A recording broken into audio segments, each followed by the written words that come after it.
순자야, 너는 예전이나 지금이나 여전히 수준 떨어지는구나. 특급 호텔 연회장에 울려 퍼진 차가운 웃음소리. 화려한 드레스를 입은 동창들 사이에서 수수한 차림의 순자는 마치 이방인 같았습니다. 동네 반찬 가게라. 힘들겠다. 우리가 좀 도와줄까? 물론 많이는 못하겠지만. 솔직히 말해봐. 장사 망해가는 거 아니야? 모든 말 한마디 한마디가 순자의 가슴에 비수처럼 꽂혔습니다. 하지만 순자는 끝까지 참았죠.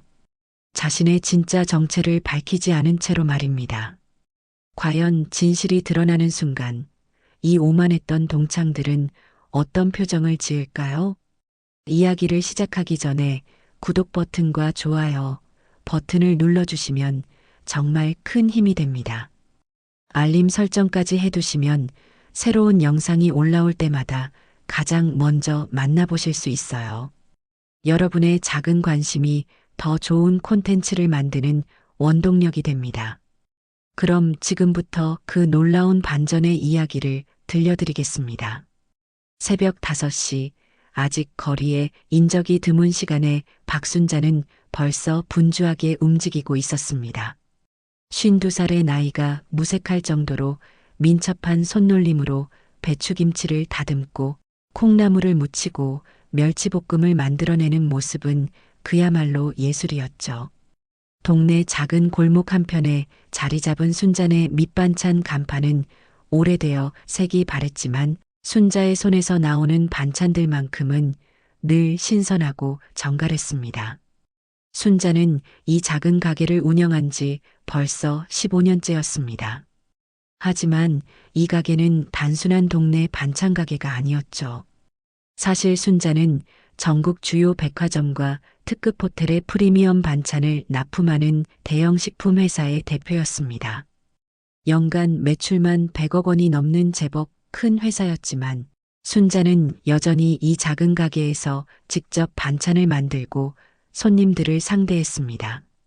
가게 뒤편에는 순자의 진짜 사업 규모를 보여주는 시설들이 숨어 있었습니다.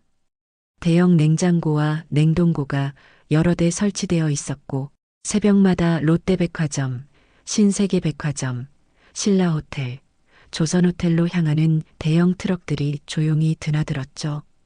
순자는 이 모든 것을 철저히 숨기고 있었습니다. 현장을 떠나면 진짜 맛을 잃어버린다는 게 순자의 확고한 경영 철학이었거든요. 사장님, 오늘 롯데호텔 납품분 준비 완료됐습니다. 새벽 6시 직원 하나가 조용히 다가와 보고했습니다. 순자는 고개를 끄덕이며 확인했죠. 신세계백화점 본점분은 언제 출발하나? 7시에 출발 예정입니다. 사장님.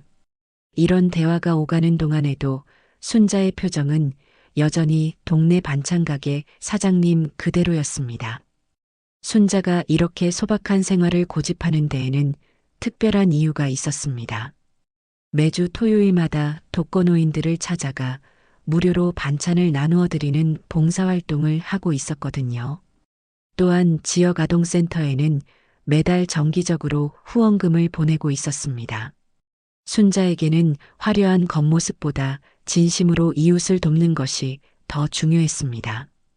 돈은 나눌 때 의미가 있다는 것이 순자의 인생 철학이었죠. 어머, 사장님, 오늘도 일찍 나오셨네. 단골 손님 박 여사가 가게 문을 열고 들어왔습니다. 김치 500g하고 멸치볶음 조금만 주세요. 순자는 환한 미소로 반겼습니다. 네, 김치는 어제 담근 거라 아직 맛이 덜 들었는데 괜찮으실까요? 이런 자연스러운 대화 속에서 순자의 진짜 정체를 알 사람은 아무도 없었습니다. 사실 순자는 명품 정장도 여러 벌 갖고 있었고 강남의 펜트하우스도 소유하고 있었습니다. 하지만 그런 것들은 모두 옷장 깊숙이 보관되어 있었죠. 대신 국내 중저가 브랜드에서 산 소박한 옷들을 즐겨 입었고 대중교통을 이용해 다녔습니다. 회사 임직원들도 순자의 이런 모습을 존경했습니다. 검소한 CEO로 업계에서도 유명했거든요. 점심시간이 되자 가게는 더욱 분주해졌습니다. 직장인들이 도시락 반찬을 사러 오고 주부들이 저녁 메뉴 고민을 해결하러 찾아왔죠. 순자는 한 명 한 명에게 정성껏 설명해드리고 때로는 서비스로 조금씩 더 담아주기도 했습니다. 이 나물은 제가 직접 무쳤는데 간이 좀 세니까 조금씩 드세요. 오후 2시쯤 순자는 직원들과 함께 품질 관리 회의를 했습니다. 백화점 고객들 피드백은 어때? 매우 만족스럽다는 반응입니다. 특히 김치와 젓갈류가 인기가 높아요. 호텔 쪽은 조선호텔에서 메뉴 확장을 요청해 왔습니다. 이런 대화들이 작은 가게 뒤편에서 이루어지고 있다는 것을 아는 사람은 거의 없었습니다. 순자는 이런 이중생활이 전혀 부담스럽지 않았습니다. 오히려 더 의미 있다고 생각했죠. 현장에서 직접 고객들의 반응을 보고 진짜 필요한 것이 무엇인지 파악할 수 있었거든요. 동시에 지역사회에 작은 보탬이 되는 것도 기뻤습니다. 저녁 무렵 가게 정리를 하던 순자에게 우편 배달부가 편지 한 통을 가져왔습니다. 편지를 받은 순자의 손이 미세하게 떨렸습니다. 고등학교 졸업 후 30여 년 만에 받은 동창회 초대장이었죠. 봉투를 뜯어보니 금박으로 화려하게 장식된 초대장이 나왔습니다. 제육회 졸업 35주년 기념 동창회라는 제목 아래로 일시와 장소가 적혀 있었습니다. 장소는 서울 한복판의 특급 호텔 연회장이었죠. 참석비는 1인당 15만 원이라고 적혀 있었습니다. 순자에게는 전혀 부담스럽지 않은 금액이었지만 마음이 복잡해졌습니다. 순자는 초대장을 내려놓고 깊은 한숨을 내쉬었습니다. 고등학교 시절의 기억들이 주마등처럼 스쳐 지나갔거든요. 그때 순자는 경상북도 작은 농촌 마을에서 올라온 전학생이었습니다. 아버지가 농사를 지으셨고 어머니는 품앗이로 남의 집 일을 도우며 근근히 살림을 꾸려가던 가난한 집 딸이었죠. 낡은 교복을 입고 다녔고 도시락도 보리밥에 김치 몇 조각이 전부였습니다. 다른 아이들의 도시락과 비교하면 너무나 초라했습니다. 하지만 그때부터 순자에게는 남다른 재능이 있었습니다. 바로 요리 솜씨였죠. 어머니로부터 물려받은 손맛이 있었고 집에서 가져온 반찬 하나라도 다른 아이들과는 확연히 다른 맛을 냈습니다. 가끔 도시락을 나눠 먹을 때면 친구들이 순자의 반찬을 더 좋아했습니다. 순자야, 너희 엄마가 만든 김치가 제일 맛있어라는 말을 들을 때면 순자는 조금이나마 자신감을 찾곤 했죠. 하지만 가난하다는 이유만으로 늘 주눅 들어 있었습니다. 특히 기억에 남는 동창들이 몇 명 있었습니다. 김 부자는 그때부터 집안이 제법 잘 살았던 아이였습니다. 아버지가 건설업을 하셨고 늘 새 옷을 입고 다녔죠. 명품까지는 아니어도 항상 깔끔하고 비싼 옷을 입었습니다. 순자를 대놓고 무시하지는 않았지만 은근히 거리를 두는 타입이었습니다. 같은 조가 되어도 별로 대화하려 하지 않았고 점심시간에도 자신과 비슷한 부류의 아이들과만 어울렸죠. 박 이사는 공부를 제일 잘했던 아이였습니다. 늘 전교 1등을 다투었고 의대에 진학하겠다고 늘 말하던 아이였습니다. 선생님들의 사랑도 독차지했죠. 공부 잘하는 학생들끼리만 어울리는 경향이 있었고 순자 같은 평범한 학생들과는 잘 섞이지 않았습니다. 하지만 나쁜 마음은 없어 보였습니다. 그저 다른 세계에 사는 사람 같았죠. 최 사모는 당시 반장을 했던 아이였습니다. 리더십이 강했고 무엇이든 앞장서는 성격이었습니다. 집안도 꽤 괜찮은 편이었고 성격도 활발해서 인기가 많았죠. 하지만 때로는 너무 강한 성격 때문에 다른 아이들을 압도하는 면이 있었습니다. 순자에게는 그리 친근하게 대하지 않았던 기억이 있었습니다. 계급 의식이 강한 편이었거든요. 순자는 이들과 그리 친하지 않았습니다. 서로 다른 세계에 살고 있다고 느꼈거든요. 졸업 후에는 연락도 끊어졌고 각자의 길을 걸어왔습니다. 그런데 이제 와서 다시 만난다니 순자의 마음은 복잡했습니다. 30여 년의 세월 동안 많은 일들이 있었고 모두 많이 변했을 텐데 과연 어떤 모습일까 궁금하기도 했습니다. 사장님, 괜찮으세요? 직원이 걱정스러운 목소리로 물었습니다. 순자가 한참 동안 멍하니 초대장을 들여다보고 있었거든요. 아, 네. 괜찮습니다. 순자는 얼른 초대장을 접어 넣었습니다. 하지만 마음속으로는 계속 고민이 이어졌습니다. 저녁 시간이 되자 가게는 조금 한산해졌습니다. 순자는 그 틈을 타서 다시 초대장을 꺼내 읽어보았습니다. 동창회는 다음 주 토요일 저녁 7시였습니다. 꽤 격식 있는 자리인 것 같았죠. 드레스 코드도 세미 포멀이라고 적혀 있었습니다. 순자는 자신의 옷장을 떠올렸습니다. 사실 명품 정장들이 여러 벌 있었지만 평소에 입지 않아서 어떤 것을 골라야 할지 고민이었습니다. 너무 화려하게 가면 과시하는 것 같고 너무 소박하게 가면 또 무시당할 것 같았거든요. 며칠을 고민한 끝에 순자는 결심했습니다. 그냥 평소 모습 그대로 가보자는 마음이 든 것이죠. 동창회 당일 순자는 새로 산 네이비색 원피스를 입고 거울 앞에 서 있었습니다. 백화점에서 산 옷이었지만 그리 비싸지 않은 브랜드였죠. 사실 옷장 깊숙이 있는 명품 드레스들을 입을 수도 있었지만 순자는 일부러 평범한 옷을 선택했습니다. 액세서리도 소박한 진주 목걸이 하나뿐이었습니다. 화장도 평소보다 조금 진하게 했지만 여전히 수수한 모습이었죠. 가방은 몇 년 전에 산 검은색 핸드백을 들었습니다. 명품은 아니지만 단정해 보였습니다. 오후 6시 순자는 지하철을 타고 서울역으로 향했습니다. 평소 대중교통을 이용하는 것이 습관이 되어 있었거든요. 회사 차량도 있었고 개인 승용차도 있었지만 굳이 사용하지 않았습니다. 지하철에서 내려 호텔까지 걸어가는 동안 순자의 마음은 두근거렸습니다. 30여 년 만에 만나는 동창들이 어떤 모습일지 정말 궁금했죠. 특급 호텔 로비에 들어서자 순자는 잠시 압도되었습니다. 높은 천장과 화려한 샹들리에 대리석 바닥이 너무나 웅장했거든요. 사실 순자는 이런 호텔들과 정기적으로 비즈니스 미팅을 하는 사이였지만 오늘은 왠지 다르게 느껴졌습니다. 동창들을 만나러 가는 마음 때문이었을 것입니다. 엘리베이터를 타고 15층 연회장으로 올라갔죠. 연회장 입구에는 제육회 졸업 35주년 동창회라는 현수막이 걸려 있었습니다. 접수 데스크에서 이름을 확인한 후 명찰을 받았습니다.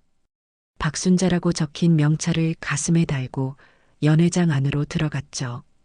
이미 많은 동창들이 와 있었습니다. 순자가 가장 먼저 눈에 띈 것은 동창들의 화려한 차림새였습니다. 여자 동창들은 대부분 명품 드레스를 입고 있었고 반짝이는 액세서리들로 치장하고 있었습니다. 남자 동창들도 고급 정장에 명품 시계를 차고 있었죠. 순자는 자신의 소박한 차림이 갑자기 초라하게 느껴졌습니다. 하지만 이내 마음을 다잡았습니다. 겉모습이 전부가 아니라는 것을 누구보다 잘 알고 있었거든요. 어머, 순자야. 익숙한 목소리가 들렸습니다. 돌아보니 김 부자가 다가오고 있었습니다. 김 부자는 화려한 샤넬 트위드 재킷을 입고 있었고 목에는 굵은 금목걸이를 걸고 있었습니다. 손목에는 명품 시계가 반짝였죠. 정말 오래간만이다. 너 진짜 안 변했네. 김 부자는 순자를 위아래로 훑어보며 말했습니다. 그 시선에는 미묘한 우월감이 섞여 있었습니다. 곧이어 박 이사와 최 사모도 합류했습니다. 박 이사는 고급스러운 실크 블라우스에 정장 바지를 입고 있었고 귀에는 다이아몬드 귀걸이가 빛나고 있었습니다. 최 사모는 아예 드레스룸에서 나온 것 같은 화려한 드레스를 입고 있었죠.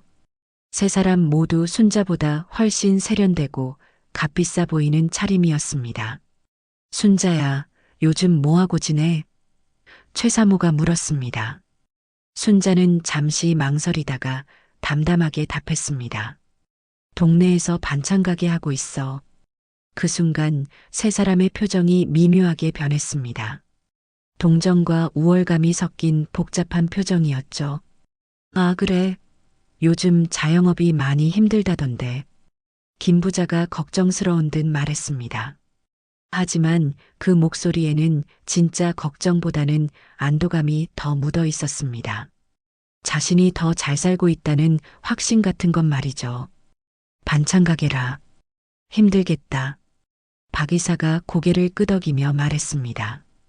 임대료도 비싸고 요즘 대형마트 때문에 동네 가게들이 다 어렵다는데 박 이사의 말에는 은근한 동정심이 섞여 있었습니다. 최 사모는 더 직접적이었습니다. 순자야, 장사는 어때? 그래도 먹고 살만하지? 질문 자체가 순자를 아래로 보는 뉘앙스였습니다.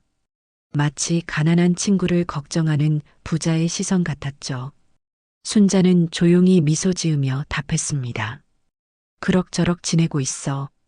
더 이상 자세한 설명을 하고 싶지 않았습니다. 자신의 진짜 모습을 드러낼 생각도 없었고 이들의 시선을 바꿔놓을 필요도 느끼지 못했거든요. 우리는 나중에 자세히 얘기하자.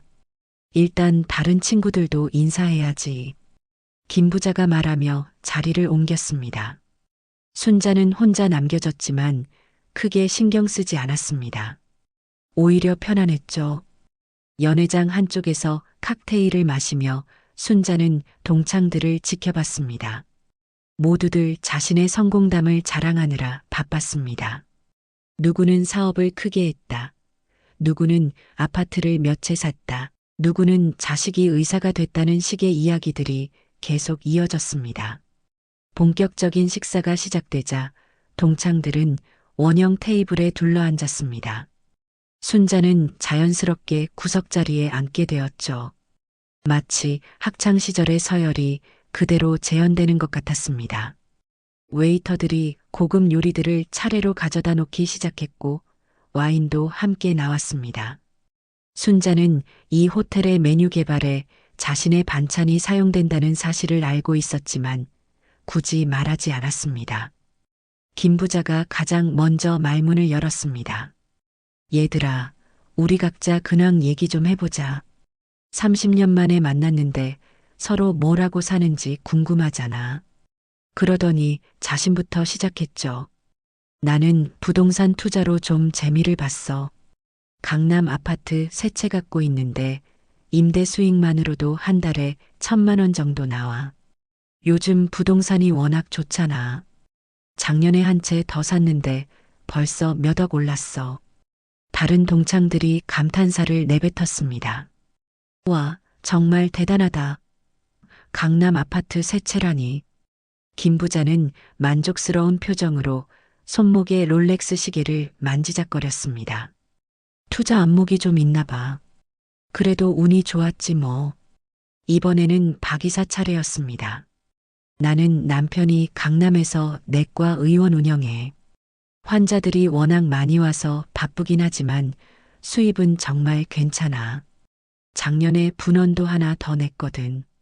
의사들 구하기가 힘들어서 고생이지만 그래도 사업이 잘 되고 있어. 박 이사는 다이아몬드 귀걸이를 살짝 만지며 말했습니다. 요즘 의료진 월급도 많이 올려줬어. 그래야 좋은 의사들이 오더라고. 최 사모도 지지 않고 나섰습니다. 우리 남편은 대기업 임원이야. 올해 상무로 승진했어. 회사에서 해외 출장도 많이 보내주고 복지도 엄청 좋고. 그러더니 목에 걸린 굵은 금목걸이를 자랑스럽게 만지며 덧붙였습니다. 이것도 남편이 유럽 출장 갔다가 사온 건데 꽤 비쌌어. 아들도 대기업 취직했고 며느리는 의사거든. 요즘 좀 여유로워. 세 사람의 화려한 자랑이 끝나자 자연스럽게 시선이 순자에게 향했습니다. 어색한 침묵이 흘렀죠. 김 부자가 코웃음을 치며 말했습니다. 순자야, 너는 어때? 반찬 가게라고 했지? 요즘 그런 장사로 얼마나 벌겠어? 하루에 10만 원도 힘들 것 같은데. 박 이사가 거들었습니다. 맞아. 요즘 대형마트 때문에 동네 가게들이 다 망하는 추세라던데. 임대료는 비싸고 손님은 없고 정말 힘들겠다. 목소리에는 진짜 걱정보다는 우월감이 더 묻어 있었습니다. 최 사모는 더욱 노골적이었습니다. 순자야, 솔직히 말해봐. 한 달에 얼마나 벌어? 200? 300? 그것도 힘들 것 같은데. 그러더니 주변을 둘러보며 말했습니다. 여기 식사비만 해도 15만 원인데 너한테는 부담되지 않아? 순자는 얼굴이 붉어졌지만 참았습니다. 괜찮아. 먹고 살만해. 하지만 동창들의 공격은 멈추지 않았습니다. 김 부자가 웃으며 말했습니다. 아, 맞다. 순자야, 너 결혼은 했어? 아직 혼자 사니? 순자가 고개를 끄덕이자 김 부자는 혀를 찼습니다. 그래서 더 힘들겠구나. 혼자서 모든 걸 다 해결해야 하니까. 노후 준비는 제대로 하고 있어?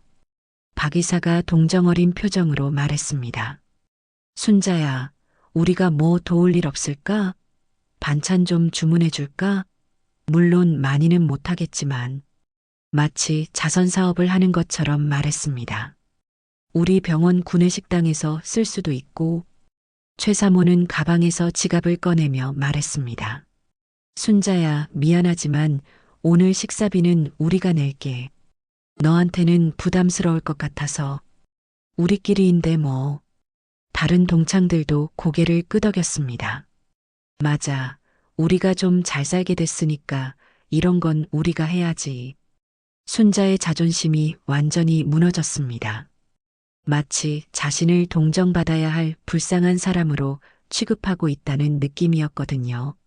아니야. 내가 낼 수 있어. 순자는 목소리를 높여 말했지만 동창들은 믿지 않는 표정이었습니다. 김 부자가 웃으며 말했습니다.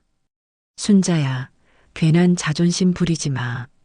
우리가 좀 잘 살게 됐으니까 이런 건 우리가 해야지. 너는 그냥 마음 편히 먹어.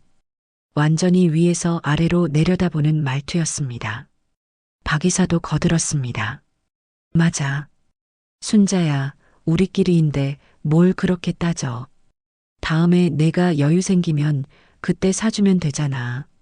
하지만 그 말투에는 언제 여유가 생기겠냐는 의미가 숨어 있었습니다. 솔직히 동네 반찬 가게로 얼마나 벌겠어? 임대료 내고 재료비 내고 나면 남는 게 있을까? 최 사모는 더욱 잔인했습니다. 순자야, 정말 솔직히 말해봐. 장사 망해가는 거 아니야? 그러니까 우리한테 이렇게 의지하려는 거잖아. 완전히 실패자 취급하는 말이었습니다. 우리가 정말로 도와줄 테니까 숨기지 말고 솔직히 말해. 순자는 더 이상 참을 수 없었습니다. 화장실을 핑계로 자리를 떠났죠. 화장실 좀 다녀올게. 순자는 가방을 들고 자리를 떠났습니다. 뒤에서는 동창들의 수군거리는 소리가 들렸죠. 정말 힘들게 사나 봐. 우리가 좀 도와줘야겠어. 그래도 자존심은 센 것 같아.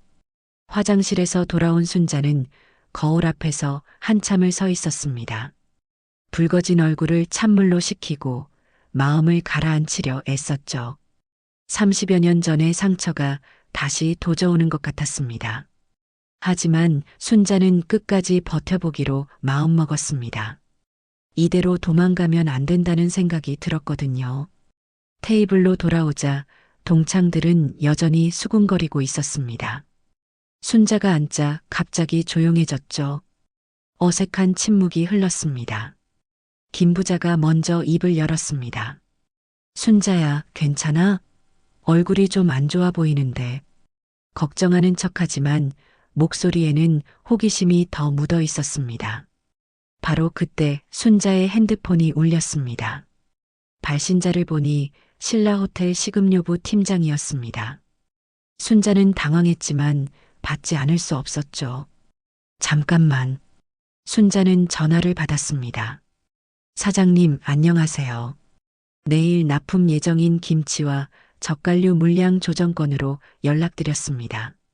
고객 반응이 너무 좋아서 기존 주문량보다 50% 늘려서 주문하고 싶은데 가능하실까요? 상대방의 목소리가 크게 들렸습니다. 순자는 재빨리 소리를 낮추며 말했습니다. 아, 네. 알겠습니다. 내일 아침에 다시 연락드릴게요. 그리고 급히 전화를 끊었습니다. 동창들이 이상한 눈으로 순자를 바라봤습니다. 김 부자가 의심스러운 표정으로 물었습니다. 누가 사장님이라고 부르던데? 반찬 가게 손님이 그렇게 부르나? 목소리에는 의심이 가득했습니다. 순자는 당황하며 얼버무렸습니다. 아, 그냥. 요즘 손님들이 그렇게 부르기도 해. 박 이사가 끼어들었습니다. 그런데 납품이라고 했던 것 같은데? 순자야, 혹시 다른 일도 하는 거야? 점점 의심의 눈초리가 강해졌습니다. 최 사모는 비웃듯이 말했습니다. 설마 순자가 무슨 큰 장사를 한다고? 반찬 가게에서 납품이라니. 아마 다른 집 반찬 떼다가 파는 정도 아닐까? 조롱하는 투였습니다. 요즘 그런 식으로 장사하는 사람들 많잖아. 김 부자도 거들었습니다. 맞아. 남이 만든 거 사다가 자기가 만든 것처럼 파는 거. 그래도 솔직히 말하지. 왜 숨기려고 그래? 완전히 무시하는 말투였습니다. 우리끼리인데 뭘 그렇게 허세 부려? 순자의 얼굴이 빨갛게 달아올랐습니다. 아니야. 내가 직접 만드는 거야. 하지만 동창들은 믿지 않는 표정이었습니다. 박 이사가 혀를 차며 말했습니다. 순자야, 우리끼리인데 뭘 그렇게 감추려고 해? 장사가 힘드니까 이것저것 해보는 거지 뭐. 이해해. 동정하는 척하지만 완전히 깔보는 말이었습니다. 최 사모는 더욱 잔인했습니다. 순자야, 솔직히 내 실력으로 뭘 납품하겠어? 맛도 별로일 텐데. 요즘 사람들 입맛이 얼마나 까다로운데. 웃으면서 하는 말이었지만 순자에게는 비수 같았습니다. 김 부자가 마지막 일격을 가했습니다. 순자야, 정말 솔직히 말해봐. 장사 망해가는 거 아니야? 그러니까 이런저런 일을 다 해보는 거잖아. 우리가 정말로 도와줄 테니까 솔직히 말해. 완전히 실패자 취급하는 말이었습니다. 순자는 더 이상 참을 수 없었습니다. 동창들의 조롱과 무시가 한계를 넘어섰거든요. 조용히 자리에서 일어나며 말했습니다. 나는 이만 가볼게. 가방을 들고 자리를 떠나려는 순자를 김 부자가 붙잡았습니다. 어디가? 아직 2차도 안 갔는데. 설마 화난 거야? 김 부자가 순자의 어깨를 붙잡으며 말했습니다. 우리가 걱정되어서 하는 소리인데 왜 그렇게 예민하게 받아들여? 다른 동창들도 어리둥절한 표정으로 순자를 바라봤죠. 순자는 김 부자의 손을 뿌리치며 말했습니다. 정말 가야 해. 목소리가 떨리고 있었습니다. 더 이상 이 자리에 있고 싶지 않았거든요. 박 이사와 최 사모도 일어나서 말렸지만 순자의 마음은 이미 굳어져 있었습니다. 연회장을 나와 엘리베이터를 기다리고 있는데 갑자기 뒤에서 정중한 목소리가 들려왔습니다. 혹시 순자네 식품 이순자 사장님이신가요? 돌아보니 정장을 깔끔하게 차려입은 중년 남성이 서 있었습니다. 순자는 깜짝 놀랐죠. 네, 맞습니다만. 순자가 조심스럽게 답하자 그 남성은 깊숙이 고개를 숙여 인사했습니다. 안녕하세요. 저는 이 호텔을 운영하는 신세계그룹 계열 호텔사업부 김전무입니다. 평소 사장님 제품을 저희 호텔 레스토랑에 납품받고 있어서 잘 알고 있습니다. 바로 그때 엘리베이터 문이 열리며 김 부자, 박 이사, 최 사모가 나왔습니다. 순자를 찾으러 나온 것 같았죠. 김 부자가 먼저 입을 열었습니다. 순자야, 갑자기 나가서 우리가 걱정됐잖아. 무슨 일이야? 하지만 곧 김전무의 존재를 눈치챘습니다. 김전무는 동창들을 보더니 정중히 인사했습니다. 안녕하세요. 저는 이 호텔 김전무입니다. 혹시 사장님과 함께 오신 분들인가요? 그러더니 순자에게 말했습니다. 사장님, 이분들과 함께 계시는 거라면 저희 VIP 라운지로 모시겠습니다. 더 편안하게 대화하실 수 있을 거예요. 동창들은 상황을 이해하지 못하고 있었습니다. 김 부자가 어리둥절한 표정으로 물었습니다. 사장님이라고 하시는데 혹시 순자를 아시는 건가요? 김 전무는 놀란 표정으로 답했습니다. 물론이죠. 이순자 사장님은 저희 호텔 체인 전체에 프리미엄 반찬을 납품해 주시는 분입니다. 정말 유명하신 분이에요. 박 이사의 얼굴이 창백해졌습니다. 납품이라고 하셨나요? 김 전무는 자랑스럽게 말했습니다. 네, 사장님 회사 제품은 저희 호텔뿐만 아니라 롯데호텔, 신라호텔, 조선호텔까지 전국 특급 호텔 대부분에 들어가고 있어요. 품질이 워낙 뛰어나거든요. 최 사모가 떨리는 목소리로 물었습니다. 그럼 정말 큰 회사인 건가요? 김 전무는 당연하다는 듯이 답했습니다. 물론이죠. 연매출만 100억 원 이상 규모의 프리미엄 식품 회사입니다. 백화점 식품관에도 전부 입점해 있고 최근에는 해외 진출도 검토하고 있다고 들었어요. 바로 그때 또 다른 사람이 다가왔습니다. 어머, 이순자 사장님 아니세요? 이번에는 여성이었는데 고급스러운 정장을 입고 있었습니다. 저는 롯데백화점 식품부문 이사 박미경입니다. 평소 사장님 제품 덕분에 저희 매출이 많이 늘었어요. 동창들은 완전히 얼어붙었습니다.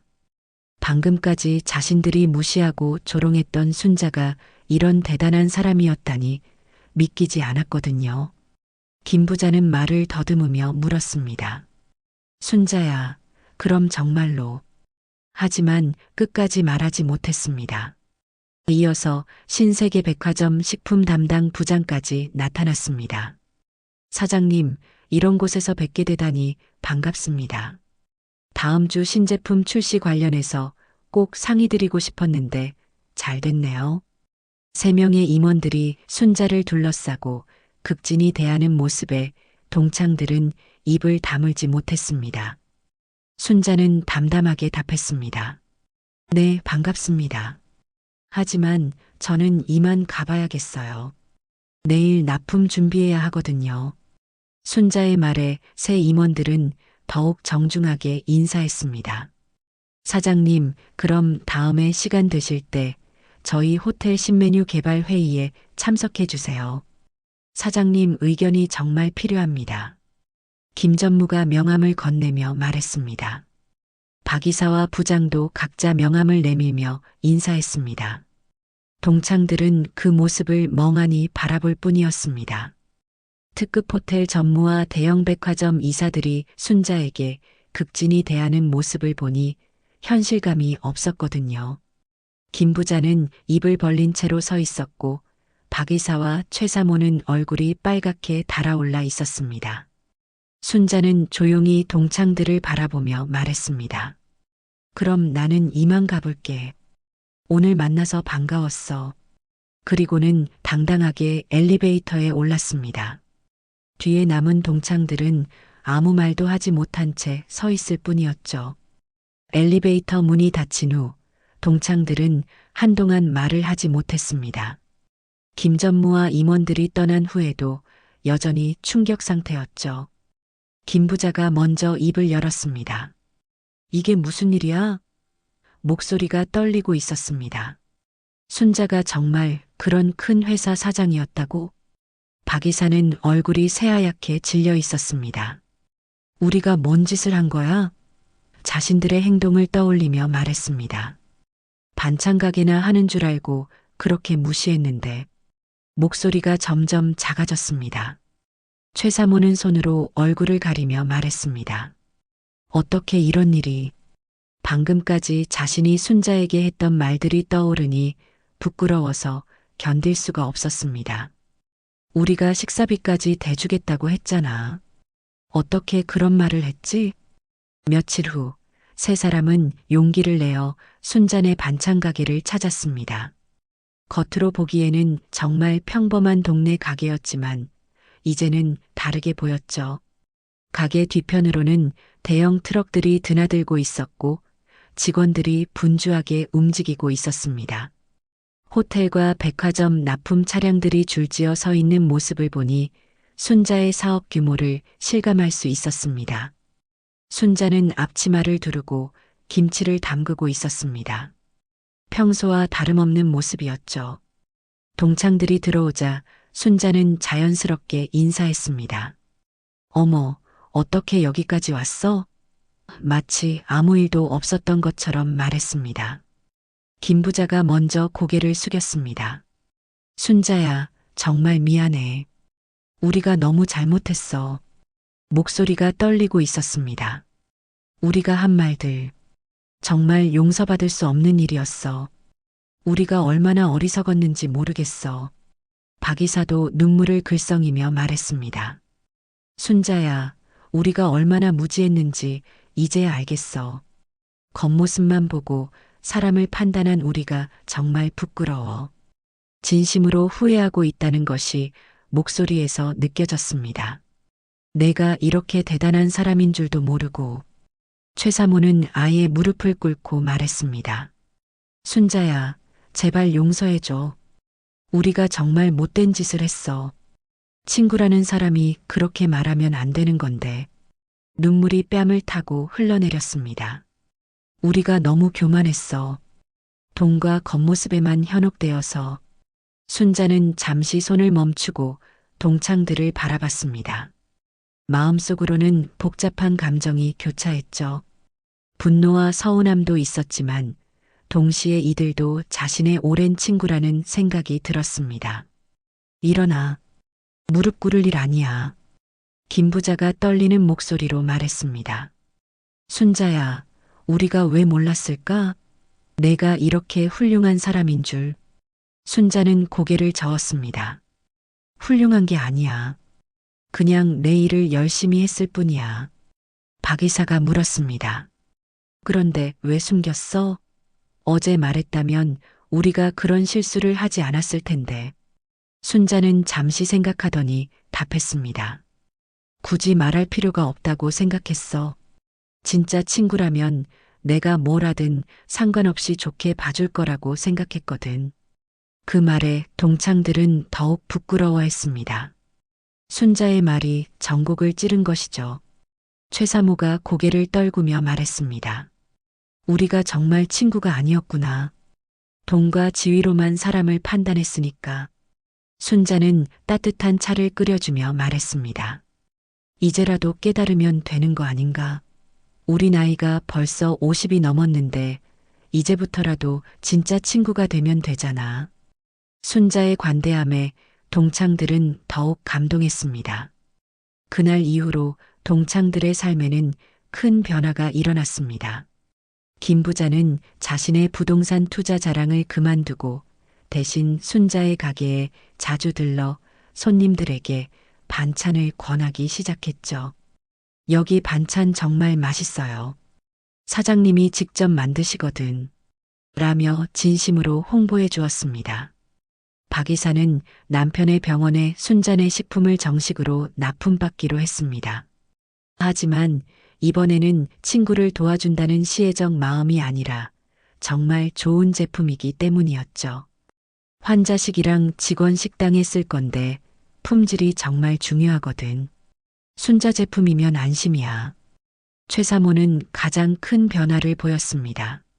SNS에 올리던 명품 자랑 대신 순자네 가게에서 직접 싼 반찬으로 만든 집밥 사진을 올리기 시작했어요. 진짜 맛있는 건 이런 거야. 정성이 들어간 음식이라는 글과 함께 말이죠. 어느 토요일 아침, 순자는 평소처럼 독거노인들을 위한 반찬을 준비하고 있었습니다. 매주 하는 봉사활동이었죠. 그런데 가게 앞에 익숙한 세 사람이 서 있었습니다. 김 부자, 박 이사, 최 사모였습니다. 순자야, 우리도 함께 할 수 있을까? 김 부자가 조심스럽게 물었습니다. 내가 하는 봉사활동 말이야. 우리도 뭔가 의미 있는 일을 하고 싶어. 진심이 담긴 목소리였습니다. 순자는 환하게 웃으며 답했습니다. 물론이지. 함께하면 더 좋을 것 같아. 그렇게 네 사람은 함께 동네 독거노인들을 찾아다니기 시작했습니다. 김치, 나물, 젓갈 등 정성스럽게 준비한 반찬들을 나누어 드리며 안부를 물었죠. 할머니, 안녕하세요. 반찬 가져왔어요. 순자가 말하자 80대 할머니가 반갑게 맞아주었습니다. 어머, 고마워라. 이런 걸 언제 또 해줘서. 동창들은 처음에는 어색해했지만 점차 할머니들과 대화를 나누며 진심으로 봉사에 참여했습니다. 박 이사는 의료진 경험을 살려 어르신들의 건강 상담도 해드렸습니다. 혈압약은 꼬박꼬박 드세요. 그리고 짠 음식은 조금 줄이시고. 최 사모는 청소와 정리를 도와드렸고 김 부자는 무거운 물건들을 옮겨드렸죠. 몇 달 후, 네 사람은 지역 아동센터도 함께 방문하게 되었습니다. 순자가 매달 후원하던 곳이었는데 이번에는 동창들도 함께 후원금을 모았습니다. 아이들 교육비에 보탰어? 김 부자가 말하자 센터장이 감사 인사를 했습니다. 아이들아, 맛있는 반찬 만들어 왔어. 순자가 말하자 아이들이 환호성을 질렀습니다. 와, 순자 이모다. 아이들은 순자를 따랐고 동창들도 금세 아이들과 친해졌습니다. 최 사모는 아이들과 함께 그림을 그리고 박 이사는 건강 교육을 해주었죠. 봉사활동을 마치고 돌아오는 길에 김 부자가 말했습니다. 순자야, 이게 진짜 행복이구나. 돈 자랑하고 명품 자랑하는 것보다 훨씬 의미 있어. 박 이사도 고개를 끄덕였습니다. 맞아. 우리가 그동안 뭘 했나 싶어. 1년 후 순자네 식품은 해외 진출까지 성공했습니다. 하지만 순자는 여전히 그 작은 가게에서 직접 반찬을 만들고 있었죠. 현장을 떠나면 진짜를 잃어버려라는 것이 순자의 변함없는 철학이었습니다. 동창들은 이제 순자를 사장님이라고 부르지 않았습니다. 그냥 순자였죠. 직책이나 재산이 아니라 사람 자체를 보게 된 것입니다. 그리고 매주 토요일마다 함께 봉사활동을 하며 진정한 우정을 쌓아갔습니다. 어느 날 저녁 봉사활동을 마치고 돌아온 네 사람은 순자의 가게에서 소박한 저녁을 함께 했습니다. 우리 정말 좋은 친구들이 됐네. 순자가 미소 지으며 말했습니다. 늦었지만 진짜 우정을 찾은 것 같아.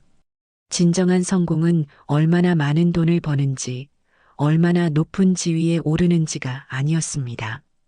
자신이 하는 일에 정성을 다하고 진심으로 사람을 대하며 어려운 이웃을 돕는 것이야말로 진짜 성공이었죠. 순자는 그것을 몸소 보여준 사람이었고 동창들도 이제 그 가치를 깨달았습니다. 그리고 네 사람은 깨달았습니다. 진짜 품격은 명품을 걸치는 것이 아니라 다른 사람을 존중하고 배려하는 마음에서 나온다는 것을요. 더 나아가 자신보다 어려운 사람들을 돕는 따뜻한 마음이야말로 진정한 부라는 것을 말입니다. 이렇게 네 사람의 우정은 새롭게 시작되었습니다. 이번에는 진짜로 그리고 더욱 의미 있게 말이죠. 오늘의 이야기가 즐거우셨다면 구독, 좋아요, 알림 설정까지 부탁드립니다. 언제나 감사드려요. 행복하세요.